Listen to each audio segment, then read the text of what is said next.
Hello बच्चों, let's read this question. The question says, for a zero order reaction, a graph of concentration along y-axis and time along x-axis is linear with option A zero intercept and a positive slope, option B a zero intercept and a negative slope, option C a non-zero intercept and a negative slope, and option D is a non-zero intercept and a positive slope.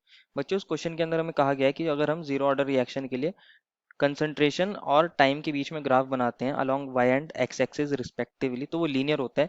उसमें हमें intercept और slope के बारे में discuss करना है कि intercept कैसा होगा और उसका स्लोप कैसा होगा। तो फर्स्ट ऑफ ऑल बात करते हैं इस क्वेश्चन में हमारे की कंसेप्ट की कि की कंसेप्ट क्या होगा। बच्चों, की कंसेप्ट होगा हमारा जीरो ऑर्डर रिएक्शन के लिए उसकी इक्वेशन। जीरो ऑर्डर रिएक्शन में हमारे पास एक इक्वेशन होती है और इस इक्वेशन को मैं ऐसे लिख सकता हूँ।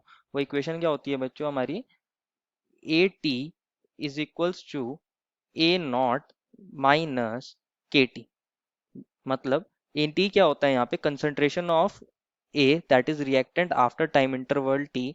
ए नॉट होता है हमारे पास initial concentration of reactant, k क्या होता है हमारे पास रेट कांस्टेंट, और टी क्या होता है हमारे पास टाइम इंटरवल। इसको दोबारा से लिख लेते हैं। A t is equals to minus k t अगर मैं पहले लिख दूं और ए नॉट लिख दूं बाद में, प्लस ए नॉट ऐसे लिख सकता हूँ।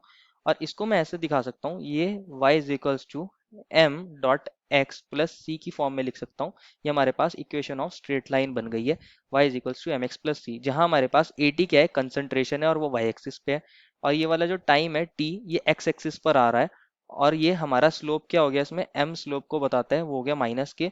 और ये जो c होता है ये बताता है इंटरसेप्ट, और वो हो जाएगा a नॉट के इक्वल। ठीक है बच्चों, अब इसके लिए मैं ग्राफ ड्रॉ कर सकता हूँ। ग्राफ कैसे ड्रॉ करूंगा, एक्स और वाई एक्सिस के बीच में, ये हमारी एक्स एक्सिस है और ये वाली वाई एक्सिस है। वाई एक्सिस पे मुझे लेना है कंसंट्रेशन, तो मैं इसको दिखा सकता हूँ 80 से।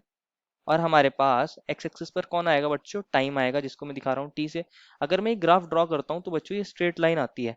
ये वाला हमारे पास जो वैल्यू होती है इसको बोलते हैं इंटरसेप्ट, और ये किसकी इक्वल होगी हमारी ए नॉट के। ए नॉट के इक्वल हो गया इंटरसेप्ट, और जो ये एम है वो स्लोप होता है, और वो स्लोप किसके इक्वल हो गया है, माइनस के।